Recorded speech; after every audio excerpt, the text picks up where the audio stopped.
गुरुर्विष्णू गुरुर्देव महेश्वरा गुरु साक्षात परब्रह्म तस्मै श्री गुरवे नमः. गुरुप्रसाद या ग्रंथाचं वाचन आता आपण पुढे करत आहोत.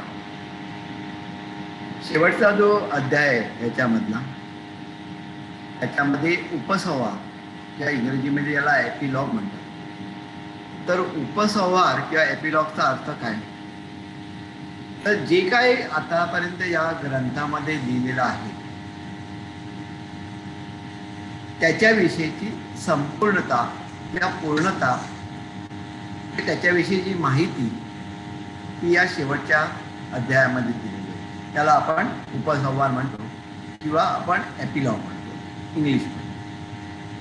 पण 325 पासून आपण सुरुवात करणार आहोत. ह्या इथे दादांनी जे काही सांगितलं आहे हे आपल्याला शांततेने थोडंसं वाचावं लागेल. पटपट आपल्याला वाचता येणार नाही, कारण जो काय अभ्यास आहे हा आपला सगळ्यांचा, माझ्यासकट आपल्या सगळ्यांचा अभ्यास हा एकत्रितपणे होणार आहे. तर दादा नेमकं काय म्हणतात, म्हणजे हे जे शब्द आहेत दादांचे, हे दादांचे आत्म्याने सांगितलेले शब्द याची जाणीव आपल्याला यायची होती. कारण त्याच्यामध्ये आलेले विचार हे अगदी वेगळ्याच लेवलचे विचार आहेत. सर्वसामान्यतः आपण मागच्या प्रकरणापर्यंत किंवा मागच्या अध्यायापर्यंत जेव्हा आपण वाचन केलं त्यावेळेला वाक्य जरी मोठी असली तरी त्याचा अर्थ समजू शकत होता. आता ह्या ठिकाणी आपल्याला हा अर्थ जाणून घेण्यासाठी फुल कॉन्सन्ट्रेशन आणि व्यवस्थितपणे विचार करणं आवश्यक करणार आहे. आपण सुरुवात करूया.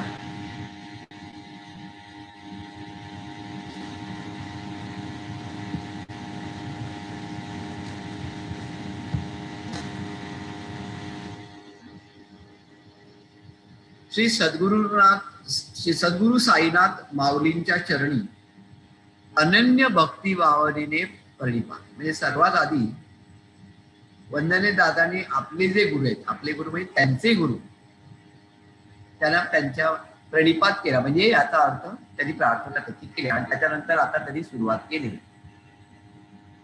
आपल्या अनंत कृपाशीर्वादाचे ओझे पेलण्याची माझी त्या शक्ती माझ्यात नाही. दादा काय म्हणतात, दादाने एवढं सगळं केल्यानंतर सुद्धा जो काय कृपाशीर्वाद तुम्ही दिलेला आहे आणि त्या कृपाशीर्वादाचं ओझं म्हणतात ते दादा, म्हणजे ऑब्लिगेशन, आणि ही पेलण्याची शक्ती माझ्यात नाही. म्हणजे किती नम्रपण आहे बघा. म्हणजे एवढं सगळं केल्यानंतर सुद्धा दादा म्हणतात आहे की कृपाशीर्वादाचे ओझे पेलण्याची शक्ती माझ्यात नाही. याच्यावरनं आपल्याला काय समजण्यासारखं आहे की भक्ती मार्गामध्ये किंवा गुरुमार्गामध्ये ज्या वेळेला आपण प्रवास करत असतो त्यावेळेला पहिली गोष्ट म्हणजे काय, लीनता पाहिजे. तर लीनता हा जो गुणधर्म आहे हा या पहिल्याच वाक्यामध्ये आपल्याला दिसतो. तो अतिशय लीन असलं पाहिजे. आपल्याला काय खूप जास्त समजलं आहे असा भास आपला कधी असता कामा नये. किंबहुना त्या दिवशी आपण एक निवेदन वाचलं, त्या निवेदनामध्ये असं म्हटलं होतं की दादाने सांगितलंय दोन्ही टोकं नको आपल्याला, की आपल्याला खूप काही समजलंय किंवा मला काही समजलेलं नाही, मी पूर्णपणे अज्ञानी आहे, असं काही कोणतीही दोन्ही डोकं आपल्याला असता कामा नये. पण लीनता असली पाहिजे. प्रत्येक जन्माला आलेल्या मानवाला ईश्वररूप होणे आवश्यक आहे व त्यासाठी प्रत्येकाचा प्रयत्न चालू आहे. म्हणजे नकळत का होईना प्रत्येक जन्माला आलेल्या मानवाला ईश्वररूप होणे आवश्यक आहे. हे वाक्य अतिशय महत्वाचं आहे. आपण असा विचार करतो की ईश्वर म्हणजे काय, मला अजूनपर्यंत कळलेला नाहीये. तर मग ईश्वररूप होण्याबद्दल दादा आपल्याला सांगतात आहे, त्या दादाने जे वाक्य लिहून ठेवलं आहे त्याचा अर्थ काय. आता आपला हा कितवा जन्म आहे मनुष्य म्हणून माहित नाही, कदाचित तिसरा असेल, चौथा असेल, पाचवा असेल, परंतु एक अशी वेळ येणार, कारण आपण या गुरुमार्गामध्ये आलो, आपण या कृपाशीर्वादाला पात्र झालेलो आहोत, कृपाशीर्वाद आपल्याला मिळालेला आहे म्हटल्यानंतर लक्षात ठेवा ईश्वररूप होणार हे निश्चित. आता आपण त्याच्यापासून कोसो लांब असो, पण पुढच्या जन्मामध्ये, त्याच्या पुढच्या जन्मामध्ये आपण त्याच्या खूप जवळ असण्याची शक्यता आहे. तर त्यामुळे ईश्वरूप होणे आवश्यक आहे व त्यासाठी प्रत्येकाचा प्रयत्न चालू आहे. आपण कधी असा प्रयत्न करत नाही की बाबा आपण खाली जावं. आपण काय प्रयत्न करतो, आपल्या दृष्टीने जास्तीत जास्त चांगलं व्हावं या दृष्टीने आपला प्रयत्न चालला जातो. काय काय वेळेला आपल्या शक्तीच्या बाहेर असतात, आपल्याला वाटतं बरंच पण आपल्याला करता येत नाही. त्याला कारण अनेक आहेत, पण प्रत्येकाचा प्रयत्न हा चालूच आहे. पण हा प्रयत्न म्हणजे साधन की देवाच्या दर्शनाची भूक किंवा तळमळ म्हणजे साधन, हा प्रश्न अजून सुटला नाही. म्हणजे आपण जो काय प्रयत्न करत असतो तो प्रयत्न म्हणजेच खरं साधन आहे का, की खरोखरच देवाच्या दर्शनाची भूक किंवा तळमळ लागली हे साधन? अजूनपर्यंत दादा म्हणतात हा प्रश्न अजूनपर्यंत सुटलेला नाही. तरी सुद्धा आज जीवनातील प्राप्त सुख तुझ्याच कृपेचे फळ आहे, याचा विसर न व्हावा अशी तुझ्या चरणी प्रार्थना. म्हणजे अजून मी अज्ञानी आहे, दादा स्वतःबद्दल बोलतात आहे. ज्या दादा म्हणतात आहे त्यावेळेला लक्षात ठेवा, आपण फक्त त्यांनी जे काय त्यांचे शब्द आहेत त्याचा विचार आपण करायला पाहिजे आणि ती लीनता आपल्यामध्ये आणण्याचा प्रयत्न करायला. आपल्याला एवढंच जरी कळलं ते आपण म्हणतो हे झालं तसं झालं अमुक झालं तमुक झालं, आणि कोणीही जो आपल्या समोर येतो त्याला काही माहित नसतं, गुरुमार्गामध्ये तो नवीन आलेला असतो, मग त्याला आपण बऱ्याचशा गोष्टी सांगतो हे असं आहे तसं आहे, पण आपल्याला माहित असतं की ते एवढंच एक डॉट एवढं माहित असतं. आणि दादाला संपूर्ण ज्ञान असताना सुद्धा दादा म्हणतात की अजूनपर्यंत नेमकं काय साधन आहे हे मला कळत नाही. पण एक गोष्ट निश्चित आहे की जे काय प्राप्त झालंय हे तुझ्याच कृपेचं फळ आहे आणि याचा विसर मला कधी पडता कामा नये अशी प्रार्थना दादा करतात. तर आपण सुद्धा त्याच लीनेतेने प्रार्थना केली पाहिजे की जे काय प्राप्त मला झालेलं आहे ते प्राप्त आम्हाला झाले हे तुमच्या कृपेने झालेले आहे आणि याचा विसर कधीही पडता कामा नये. प्रत्येक क्षणाला जाणीव असली पाहिजे की जे काय आज आपण आहोत ते तुमच्या कृपेमुळेच आहोत आणि याचा विसर कधीही पडता कामा नये. जग अनंत आहे व ईश्वरी अनंत अवतार रूपाने सर्वत्र वास करीत आहे. आपल्याला माहिती आहे जग अनंत आहे, त्याच्याबद्दल काही शंका नाही. आपल्याला कळत नाही की जगामध्ये काय आहे आणि ईश्वर सुद्धा अनंत अवतार रूपाने सर्वत्र वास करीत आहे. म्हणजे कधीतरी तो एखाद्या अवतारामध्ये दिसतो आपल्याला, तर कधीतरी दुसऱ्याच अवतारामध्ये दिसतो.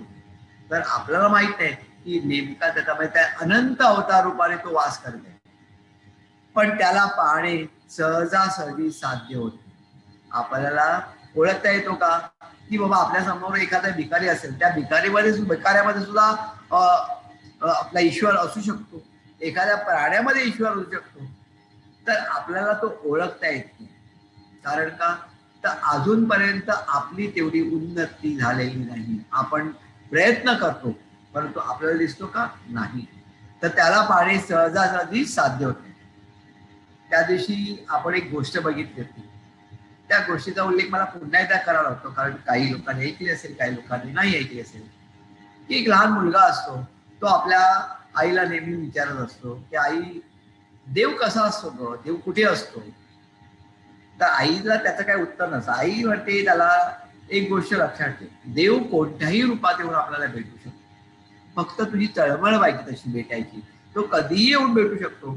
तेव्हा तू तुझे डोळे उघडे ठेव, जागा राहा, नेहमी कळलं काय सजग राहा की या वेळेला तो देव कधी येऊन भेटू शकतो. तर त्यावेळेला शाळेत जात असतो तो मुलगा. तर मुलगा शाळेत असताना त्याला एक डबा करून आई देते. डबा गेल्यानंतर तो डबा घेऊन शाळेमध्ये जातो आणि मधली सुट्टी झालेली असते. आणि मधली सुट्टी जेव्हा झालेली असते तर त्यावेळेला तो डबा उघडून खात असतो. खायला सुरुवात करणार तेव्हा त्याला त्याच्या शाळेच्या फाटकाजवळ एक म्हातारी बाई बसलेली दिसते आणि ती म्हातारी बाई भीक मागत असते. कळलं की नाही. तर याला वाईट वाटतं की बाबा म्हातारी बाई आहे. तर त्याला पटकन आपल्या आईने सांगितलेलं आठवतं की देव कोणत्याही स्वरूपात येऊ शकतो. त्यामुळे देव हा कदाचित त्या म्हातारीच्या स्वरूपामध्ये येऊन कदाचित माझ्याकडे काहीतरी मागत असेल, ते माझं देणं कर्तव्य आहे. म्हणून तू काय करतो, तो डबा न खाता तो डबा तसा नेऊन त्या म्हातारीला आणि त्याच्यानंतर तो घरी येतो. तर घरी आल्याबरोबर तो आईला सांगतो म्हणतो, आई आई आज मला देव दिसला. त्या आई विचारते कसा दिसला, मला तो सगळं सांगतो. अशी अशी म्हातारी बसली होती, त्या म्हातारीमध्ये मला देव दिसला आणि म्हणून माझा डबा त्याला दिला. म्हणजे बरं आहे, व्हेरी गुड. ती म्हातारी घरी येते. घरी आल्यानंतर तिचा नातू असतो. तो नातू उपाशी असतो, त्याने काही खाल्लेलं नसतं. तर नातू आजीला विचारतो की बाबा भूक लागली आहे, मला काय खायला देशील का. तर आजी तो जो डबा तिने आणलेला असतो तो डबा त्याला देते आणि तो खातो. ती म्हणते, तो विचारतो तिला हे कोणी दिलं. तर ती म्हणते मला एका देवाने दिलं. कोण देव. अरे असं असं मी तिथे शाळेच्या बाहेर बसले होते आणि एक मुलगा आला, त्या मुलाच्या रूपामध्ये देव होता, त्याने मला हा डबा दिला. म्हणजे काय, आपल्याला माहित नसतं की देव कोणत्या स्वरूपामध्ये आपल्या समोर येऊ शकतो. आपली तळमळ कशी असली पाहिजे, त्यावेळेला तो बरोबर त्या रूपामध्ये येऊन आपलं जे काय आपल्याला जे काय आवश्यक आहे, आपल्याला जे आवश्यक वाटतं ते नाही, त्याला माहित असतं की याला आवश्यक आहे, ते तो आपल्याला देतो. पुढे जाऊया. जग अनंत आहे व ईश्वरी अनंत अवतार रूपाने सर्वत्र वास करते, पण त्याला पाहणे सहजासहजी साध्य होत नाही, कारण प्रत्येक जण स्वतःला फसवित आहे. तरी सुद्धा आपले पुण्य थोर म्हणून संतांच्या सत्संगतीचा लाभ होत आहे. म्हणजे आपण ह्या प्रापंचिक जीवनामध्ये बऱ्याचशा गोष्टी ज्या खऱ्या करता कामा नये त्या आपण करत असतो, कळलं की नाही. आणि ज्यावेळेला आपण करतो तर त्यावेळेला आपण असं म्हणतो की बाबा नाही, तो असं त्यांनी असं आहे, त्याच्या या व्यवहारामध्ये समजा आपण या व्यवहारात राहील नाही तर मग या जगामध्ये राहायलाच नको. हे आपण आपल्या मनाची खरं समजूत घालत असतो, पण बऱ्याच वेळेला त्याची आवश्यकता असते का याचा आपण विचार करत नाही. म्हणजे आता असं का आपण स्वतःलाच फसवत असतो, बरोबर आहे. परंतु काय, सत्संग आपल्याला जो काय प्राप्त झालेला आहे, त्या दिव्य पुण्य विभूतीचा सत्संग जो आपल्याला प्राप्त झालेला आहे, त्याच्यामुळे आपण काय त्याचा लाभ घेतोय. आता आत्मोद्धार व आत्मोन्नती याबद्दलचा उहापोह चर्चा वर्षानुवर्ष ऐकतात. आता आत्मोद्धार आणि आत्मोन्नती म्हणजे आत्म्याचा उद्धार आणि आत्म्याची उन्नती याबद्दल उहापोह चर्चा वर्षानुवर्ष ऐकवित आहे. म्हणजे तरी काय, म्हणजे नेमकं काय म्हणायचंय, आत्मोद्धार म्हणजे काय आणि आत्मोन्नती म्हणजे काय, नंतर दादाच सांगितलं. सूर्याला पाहणे हे जसे कठीण आहे तसे आत्मा पाहणे कठीण आहे. आत्मा आपल्याला दिसतो का आतमध्ये, नाही. आपण म्हणतो तो सूर्य आहे, पण प्रत्यक्षात सूर्य आपण बघितलाय का, नाही. सूर्य आपल्याला दिसतो, कळलं की नाही, पण तसं पाहणं शक्य नाही, कळलं का. कारण तो मूर्तिमंत साक्षात्कारी ईश्वरी अंश आहे. हा लक्षात ठेवा, जो आपला आत्मा आहे हा काय आहे, मूर्तिमंत साक्षात्कारी ईश्वरी अंश आहे. आणि तो ईश्वरी अंश असल्यामुळे प्रत्येकाला ईश्वरूप होणे असं नेहमीच वाटत असतं. केवळ शेवटी लक्षात ठेवा, आपल्याला तिथेच पोचायचंय, आपल्याला त्याच्यामध्ये जाऊन विलीन व्हायचंय, कारण आपण त्याचाच एक भाग आहोत, आपण एक अंश त्याचा. चंद्राला प्रकाश नाही, पण सूर्यामुळे तो जसा प्रकाशमान होतो तद्वैत आत्म्याच्या प्रकाशाने देहाला चैतन्य. म्हणजे आपण जर चंद्र म्हटलं, चंद्राला स्वतःचा प्रकाश नाही, सूर्याचा प्रकाश चंद्रावरती पडतो त्यावेळेला तो चंद्र आहे म्हणून आपल्याला दिसतो. आता समजा सूर्य नसतात, समजा लाईट नसते, इलेक्ट्रिसिटी नसते, तर आपल्याला कोणत्या वस्तू दिसल्या असता का, नाही. काय होतं, आपण जेव्हा एखादी वस्तू बघतो तर त्यावेळेला आपण बघतो म्हणजे काय करतो नेमकं, तर सूर्याचा प्रकाश त्या वस्तूवरती पडतो, त्याच्यानंतर तिकडे तो परावर्तित होतो आणि तो आपल्या डोळ्यातून आतमध्ये जातो आणि मग आपल्याला ती वस्तू दिसते. आता तो प्रकाशच पडला नाही तर आपल्याला ती वस्तू दिसणार का, नाही. तसंच चंद्राच्या बाबतीत काय, चंद्रावरती सूर्याचा प्रकाश पडतो म्हणून आपल्याला चंद्र दिसतो, स्वतःचा चंद्राचा प्रकाश. आणि याची तुलना दादानी कशाची केली आहे, आपला जो आत्मा आहे हा आत्मा आपल्या देहाला चैतन्य देत असतो. म्हणजे तो आपला जो आत्मा आहे हा देहाला प्रकाशमान करत असतो आणि प्रकाशमान केल्यामुळे देहाला चैतन्य प्राप्त. आणि आपण कोणत्याही गोष्टी करू शकतो. थोडा अभ्यास अजून पुढे करूया. सूर्याच्या प्रकाशाचा सदुपयोग आपण करीत राहतो. सदैव सूर्य पाहत नाही, म्हणजे आपण त्याचा उपयोग करतो. तसंच आपल्या आत्म्यात आहे. आत्मा नेहमी आपलं कार्य करत असतो, कळलं की नाही. आपण बघत आहे आत्मा करतो आहे. तद्वय हे देहमय चैतन्य आहे, त्याला चंदनाप्रमाणे सद्गुरूंचा सुवास आला पाहिजे. केवळ देहाची राख होता कामा नये. हे चिंतन हीच आत्मोन्नती. म्हणजे आत्मोन्नतीचा अर्थ दादानी कसा वेगळा सांगितला बघा. आपल्या आत्माची उन्नती म्हणजे काय करायचं, तर आपला जो आत्मा आहे हा प्रकाश आपल्या देहाला देणार. आणि हा देह कसा व्हायला पाहिजे, हा चंदनासारखा त्याला सुवास यायला पाहिजे. म्हणजे त्याच्यामधले सगळे दोष दूर व्हायला पाहिजे आणि चंदनासारखा सुवास त्याला यायला पाहिजे. त्याची राख होता काम. आणि यालाच काय म्हटलं दादानी, आत्मोन्नती. म्हणजे आत्म्याची उन्नती ती कशावरती आहे, ती दिसते कशावरती, आपला जो देह आहे तो विकसित झालेला आहे. सगळ्या दिव्य पुण्य विभूतींच्या मजारी असतात. आपल्याला माहिती आहे हाजी बाबांची मजार इथे कल्याण आहे, अजमेर शरीफ बाबांची अजमेरला आहे, कुतुबुद्दीन बाबांची कुतुबुल्लाच्या इथे आहे. तर ह्या मजारीवरती गेल्यानंतर एक वेगळ्या प्रकारची प्रचिती आपल्याला काय येते, कारण त्यांनी जेव्हा देह ठेवला, तर देह ठेवल्यानंतर त्या देहाची राख नाही झाली. दादा म्हणतात त्याप्रमाणे त्यांचा तिथे सुवास आहे, मग त्यामुळे तिथे गेल्यानंतर एक वेगळ्याच प्रकारचा सुवास येतो. ते का तिथे मुद्दा म्हणून सेंट वगैरे टाकतात का अत्तर टाकतात म्हणून येतं का, नाही. हा वर्षानुवर्ष आहे. कारण का, तर त्यांनी आपला जो देह आहे त्याचा आत्मा आहे, तो आत्मा एवढा त्याची प्रगती झालेली आहे, त्याची एवढी उन्नती झाली आहे की त्यांनी देहाला सुद्धा त्याची प्रगती करून त्याच्यामध्ये तो श्वास सोडलेला आणि तो आपल्याला नेहमी जाणवतो. अशा प्रकारचं आपण आपल्या देहाची उन्नती करायला पाहिजे. आणि ही देहाची उन्नती झाली म्हणजे देहाचा उन्नती झाला म्हणजे त्याचा अर्थ काय, आत्मोन्नती. जीवनारंभीच बोध व शोध घ्यावा.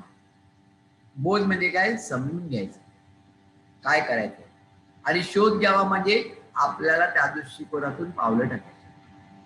कोणत्याही माध्यमातून देवाला शरण जाता येते.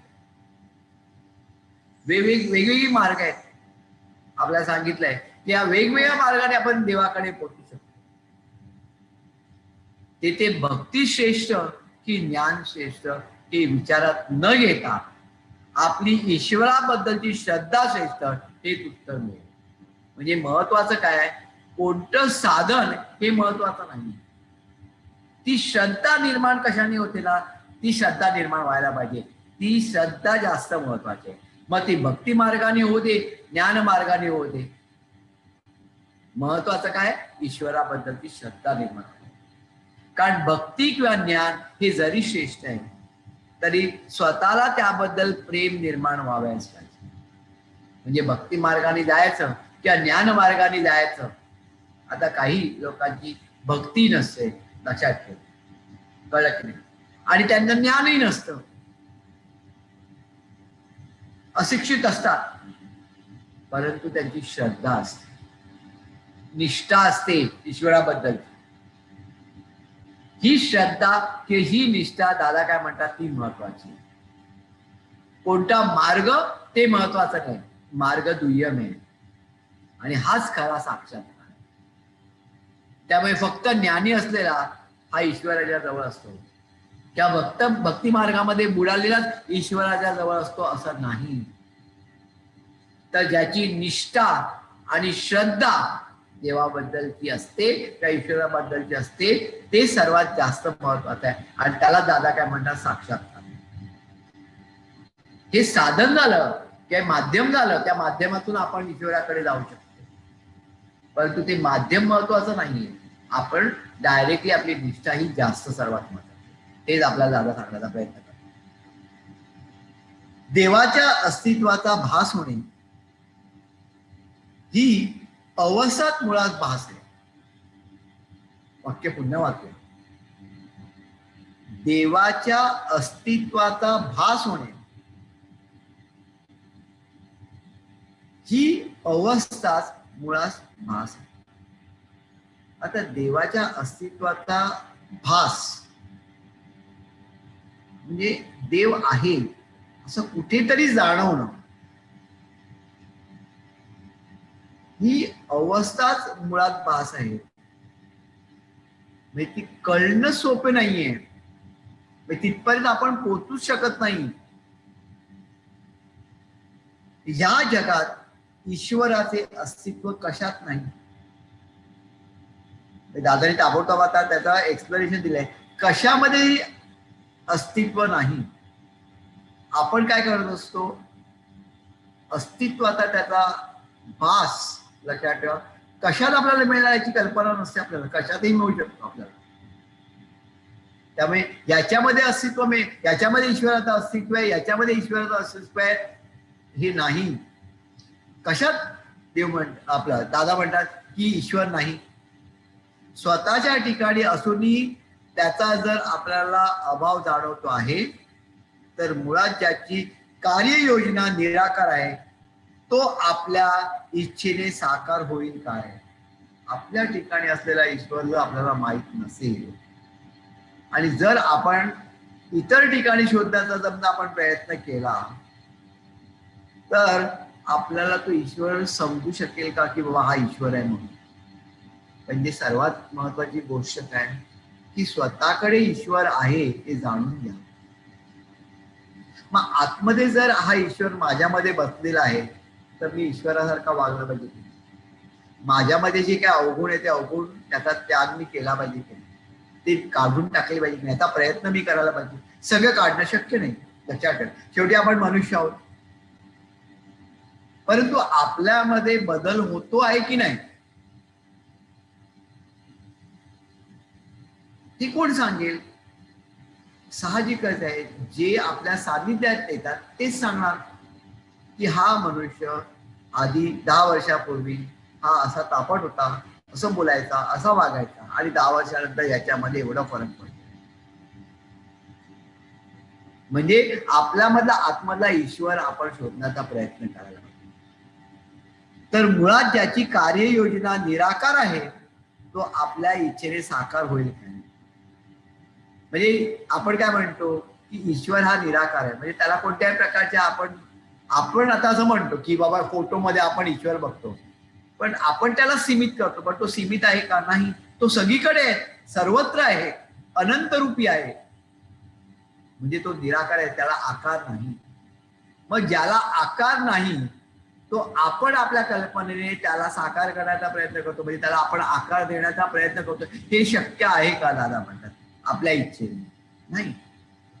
म्हणजे आपल्याला काय, आपल्याला त्या निराकार अवस्थेमध्ये, आणि निराकार आणि साकारामध्ये फरक काय आहे तर साकारामध्ये सगळ्या गोष्टीला मर्यादा असते, आणि ज्यावेळेला निराकार असतो, जेव्हा त्याला फॉर्म नसतो, फॉर्मलेस आपण म्हणतो, त्यावेळेला तो अनंत रूपी असतो. अनंत रूपी असल्यानंतर त्याचं अवतार कार्य हे प्रचंड प्रमाणात असतं. आता ज्या वेळेला बाबा होते तर बाबा ज्या वेळेला होते, बाबा देवच होते, पण बाबाला जेव्हा हयातीत होते त्यावेळेला त्यांच्या देहरूपामध्ये असताना लक्षात ठेवा, तेव्हा त्यांचं जे काही कार्य झालं आणि त्याच्यानंतर देहत्याग केल्यानंतर ते निराकार झाले, आणि निराकार झाल्यानंतर त्यांचं कार्य हे विश्वरूपी. कारण का तर ती शक्ती जी आहे ती शक्ती प्रचंड सगळीकडे प्रचंड. जोपर्यंत तो देह असतो तोपर्यंत त्या शक्तीला मर्यादा असते. आणि दादाने त्यावेळेला समजून सांगितलं आहे. पुढे आपण जाऊया. साकार करून घेणे हे साधनेचे साध्य नाही. म्हणजे काय, देवाला साकार करून घ्यायचं हे साधनेचे साध्य नाही. अतिशय महत्वाची गोष्ट आहे. आपण कशासाठी साधना करतो, कोणतीही साधना असू दे, ओंकार साधना असेल, मुलाखत साधना असेल, आरती साधना असेल, कोण काहीतरी जप करत असेल, काही करत असेल, तर कशासाठी की देव प्रसन्न व्हावा. आता तो अनंत रूपी जो आहे तो अनंत रूपी ईश्वर साकार होईल का? नाही होणार. परंतु त्याचं अस्तित्व आपल्याला जाणू शकेल, त्याच्यासाठी साधन आहे. तर त्याला साकार करून घेणं हे साधनेचे साध्य नाही. जे निराकार आहे पण ज्याची लीला अगाध आहे त्यावर श्रद्धा राहणे हे साध्य केले पाहिजे व त्यासाठी साधन आहे. अतिशय महत्वाचं वाक्य आहे दादा. निराकार आहे म्हणजे आपल्या कल्पनेच्या पलीकडचं आहे, परंतु ज्याची लीला अगाध आहे. ते सांगाल लोक, आपल्याला माहिती आहे की ईश्वराची लीला अगाध आहे, काही होऊ शकतं. अशी कोणतीही व्यक्ती नाहीये की ज्याला जाणीव झालेली नाहीये की ईश्वराच्या लीला अगाध आहे.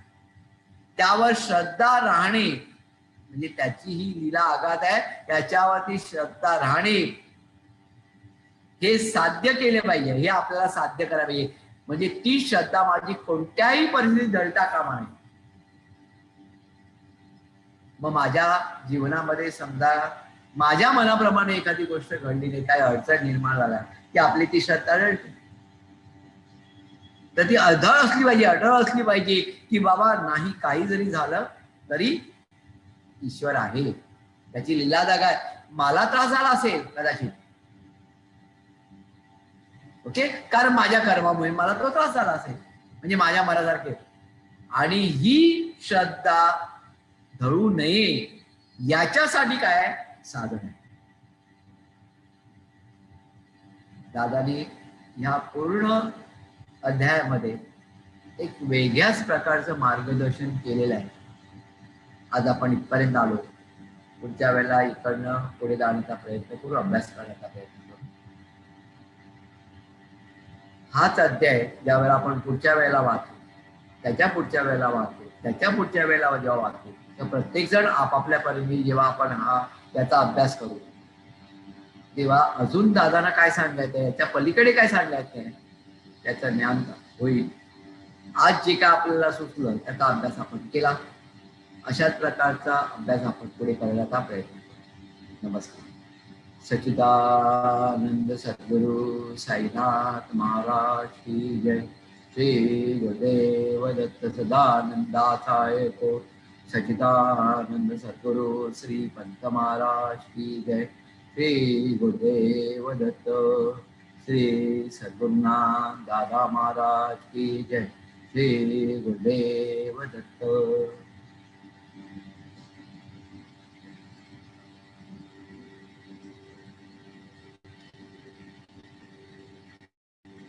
आधी जाहीर केल्याप्रमाणे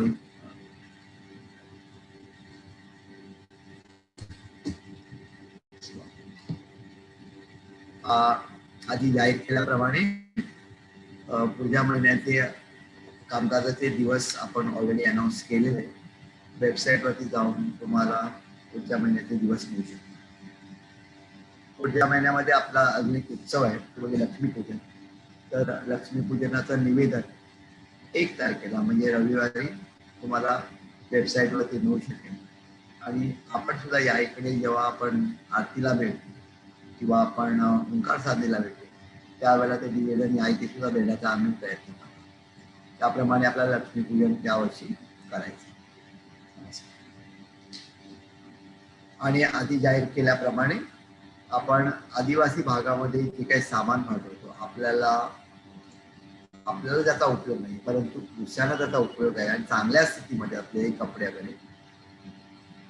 कृपया एक विनंती आहे, सगळ्यांना विनंती, हात जोडून विनंती आहे की आपल्याला नको असलेल्या वस्तू निश्चितपणे तुम्ही द्या. आपल्याला हव्या असलेल्या वस्तू दिल्या तरी हरकत नाही, परंतु दुसऱ्याला उपयोगी ठरतील अशाच वस्तू आणून द्या. कारण अशा काय वेळेला आम्ही असं बघितलं आहे की फाटलेले कपडे वगैरे पाठवले जातात, तर ते मग इकडनं डिस्पोज ऑफ करणं, केंद्रावरनं डिस्पोज ऑफ करणं प्रॉब्लेम होत जातात. तर कृपया या गोष्टी चांगल्या स्थितीमध्ये त्याच फक्त आणून द्या. आणि काही आणून देऊ शकता, भांडी आणू शकता, फर्निचर आणू देऊ शकता, कपडे आणू शकता, त्याच्यानंतर पुस्तकं आणू शकता, काही जे काय असेल. आणि आपण 8 तारखेपर्यंत स्वीकारणार आहोत आणि त्याच्यानंतर मात्र आपण ते पाहतो. नमस्कार.